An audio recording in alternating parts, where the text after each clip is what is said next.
I recently watched a PGA Tour player win $4 million at an event with a 6-year-old set of irons that I could buy for about 400 quid online. So I had to go and get them, right, and test them out. Well, I think I may have just figured out the secret sauce as to why he's got them in the bag, so stick around till the end to find out what that is.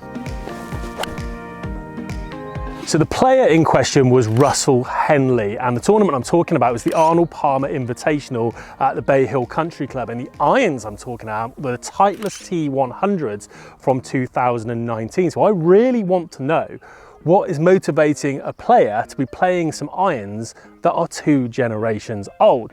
So I've teamed up with Golf Clubs for Cash, one of the leading retailers of pre-loved equipment. I've gone onto the Golf Clubs for Cash app and I've picked myself up a set for a bargain price of $419.99. Now with manufacturers, not just Titleist, all manufacturers vehemently telling us how much their irons have come on, talking about their innovation and the latest models, I really want to know why Russell Henley was playing with these.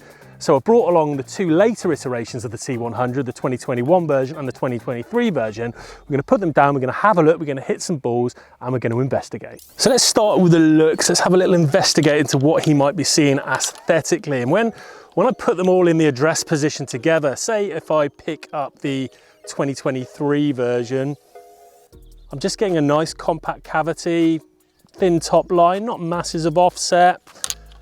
Switch that to the 21 version, basically identical. It's a slightly different transition from hosel to top line, but so little in it. And then we'll go all the way back to 2019. Quite frankly, I could put all of these 3 irons down next to one another.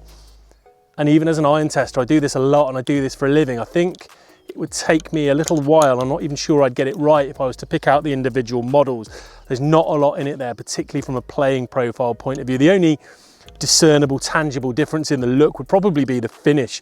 The T100 from 2019 is packed with chrome. It's a very high gloss chrome, whereas the others are more of a brushed steel finish. But I'd be very surprised if chrome was the reason Russell Henley was sticking with these irons. So let's hit a few away and see if we can see any difference in the data. Right, so I'm all set up here on the practice ground. I've got my Titleist Pro V1 practice balls. I've got my full swing kit launch monitor.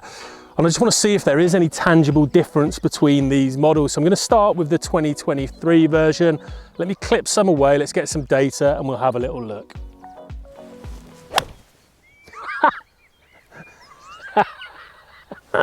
So I think from that first shot, maybe that's why he hasn't put it in the bag. Clearly the low shank is in play, but maybe let's try and put some better swings on it. We'll discard that one. Let's put some better swings on these ones and get some actual tangible data, eh?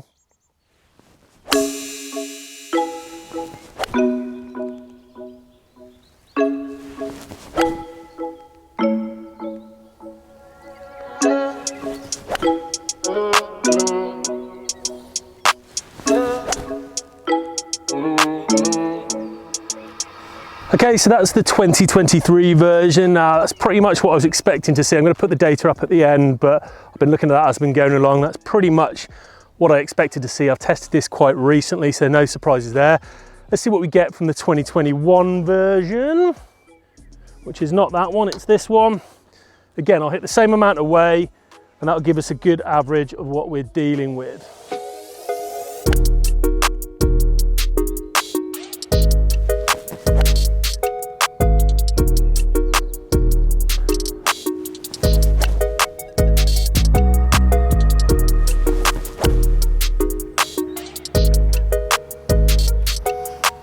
So that was the 2021 version. Again, I haven't looked at the averages yet, but I was keeping a track on this as it was going along, and I'm not going to say exactly the same, but more or less identical. Couldn't really see any discernible playing differences in the data or the actual flight window itself just by eye.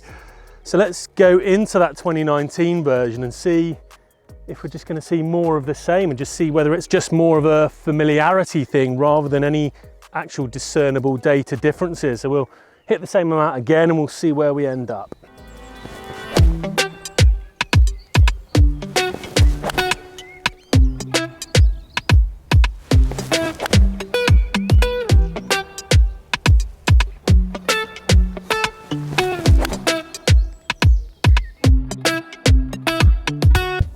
Sorry, me again. If you do like what we're producing here, please don't forget to hit the like button, subscribe to the channel. It really helps us out. And please comment down below, are you playing any older models of irons? Tell me why you're sticking with them. I'd really like to know. Right, so the results are in. I'm going to pop them up on the screen there for you. And I don't know if it's quite what I was expecting when I went into this. I think it was probably what I was expecting once I started to see the flight windows. You might have seen me on screen there doing a bit of this when I hit the last one, because as you'll see from the data, I was very much seeing a lower launch, over a degree lower from the 2019 version versus the basically identical data from the 2021 and 2023 version.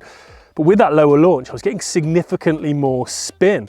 So it was actually creating a higher peak height. So I was kind of getting that plane takeoff, low takeoff, rising, rising, rising, and then dropping with a nice steep descent angle. And I'm starting to wonder whether this might be one of the reasons why someone like Henley goes into an iron like that. And I'll explain maybe the technical detail behind it in a second, but I did read a really good article on golf.com about categorizing the different iron players onto tour into different categories. And the categories they give were tumblers, so people with low spin and apex, knucklers, people with a high launch and low spin, risers like Russell Henley with a low launch and high spin, and floaters, someone like a Rory McIlroy with high launch and high spin.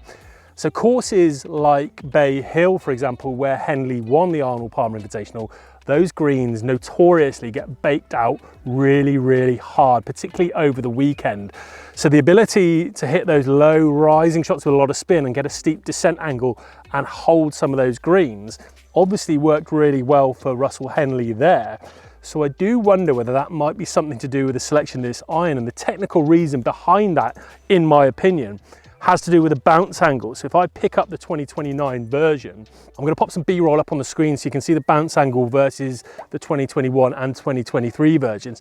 There is significantly more bounce on the older model. And what that does when we raise the leading edge a little bit off the ground, think about what that would do to the vertical strike location of the ball.